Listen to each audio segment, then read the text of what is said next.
I never imagined the day would come when the man I loved, the one I built a life with, would look me in the eyes and say, "Mary, this is for us, for our future." But it wasn't. It was for him, for his greed, his fear of sharing what he called his empire. I was 32 then, full of life, dreaming of more little feet pattering through our home in upstate New York. John, my husband of 10 years, had other plans. He drove me to that cold clinic in Albany, his hand firm on the wheel, his voice steady as he promised it was just a simple procedure. Tubal ligation, the doctor called it. A way to tie my tubes to seal away any chance of another child. John said it was because we couldn't afford more kids, but I knew the truth. It was the property, the sprawling farm he'd inherited from his father, the stocks piling up in his name. He didn't want more heirs to divide it. He forced me into that surgery, lying to the doctor about my consent, holding my hand as they wheeled me in, whispering it was my choice. But it wasn't. And as the anesthesia pulled me under, I felt the first crack in my heart, a betrayal that would echo through decades. Now at 68, sitting alone in this empty house, I finally see it all. The pain, the loss, the strength I buried. Listen, dear one, because this isn't just my story. It's a warning wrapped in whispers of what happens when love turns to control. These days, my life moves in quiet rhythms, like the ticking of the old grandfather clock in the hallway that John brought home from an antique shop in Syracuse. I wake before dawn, the wooden floors creaking under my bare feet, cold as the winter frost outside my window. I shuffle to the kitchen, the scent of fresh coffee brewing. Strong black, the way I like it now, no more sweet cream to soften the bitterness. I fold laundry in the mornings, the soft cotton of my grandchildren's old shirts that I keep in a drawer, though they never visit. The fabric feels worn, like my hands, calloused from years of scrubbing counters, weeding the garden where snow now blankets the frozen earth. I can hear the wind howling through the pines, a lonely sound that matches the silence in these rooms. In the afternoons, I bake apple pies, the cinnamon spice filling the air, steam rising from the crust as I pull it from the oven. But there's no one to share it with anymore. The table sits empty, chairs pushed in neatly, dust gathering on the placemats I embroidered with flowers. Roses for love, daisies for innocence lost. These small acts, these daily chores, they've become my anchors, reminders of the woman I was before everything shattered. Oh, how the memories flood back, unbidden, like rain on a tin roof. I met John in 1978 at a county fair in Rochester. He was tall with that charming smile, promising me the world. We married young, me at 22, him at 25, and I poured my soul into our life. I worked as a schoolteacher, saving every penny to buy that first house. But it was his family's land that became our foundation.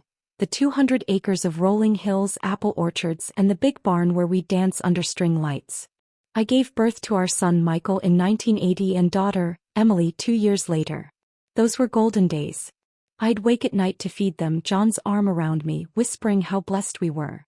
I sacrificed my career to raise them, homeschooling in the mornings, tending the farm in the afternoons. I remember knitting sweaters by the fire, the wool soft between my fingers, each stitch a promise of warmth.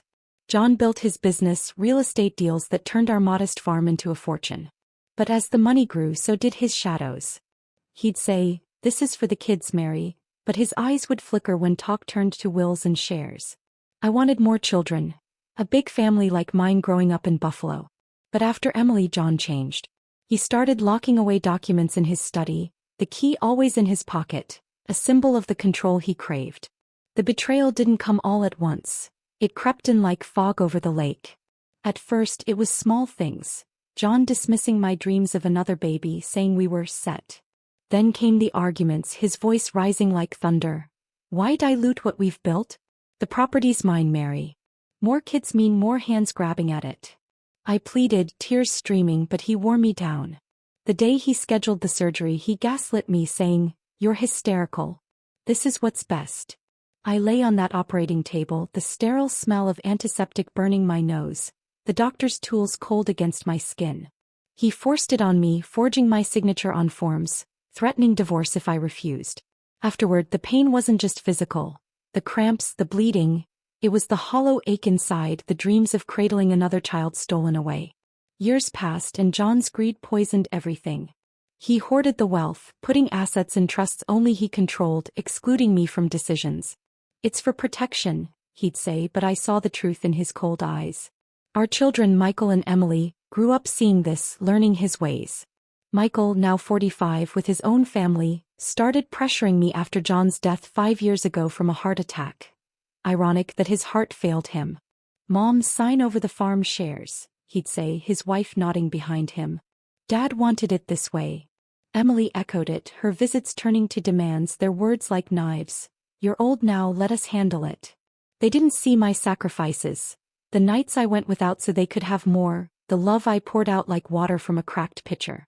It hit me one snowy evening last winter as I sat by the window watching flakes swirl like lost hopes. The phone rang.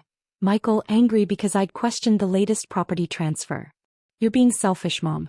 After all Dad did." His words echoed John's, and suddenly it was clear. Enough.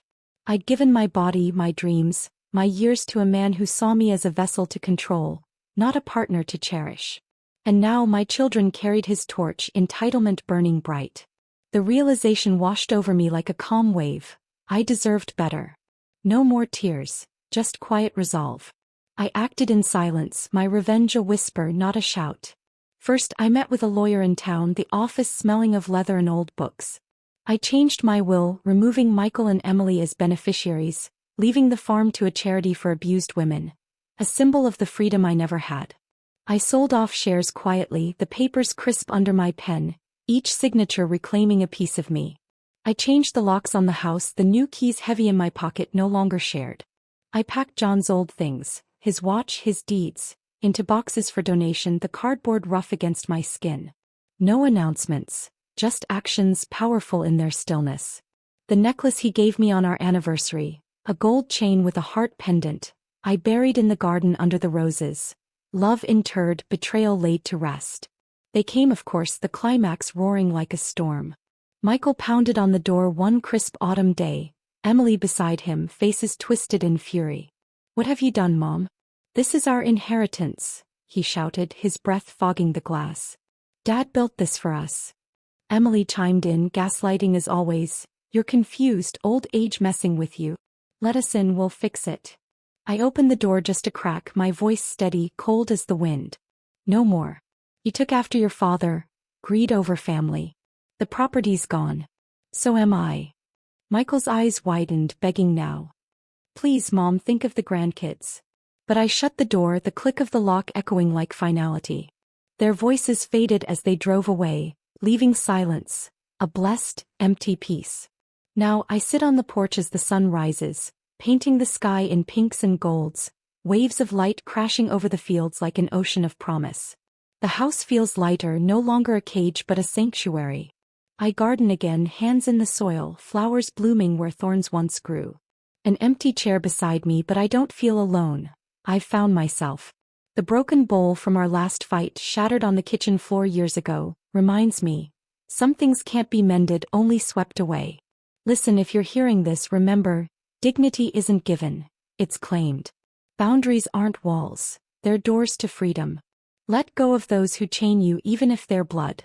In the end, peace comes not from holding on but from releasing.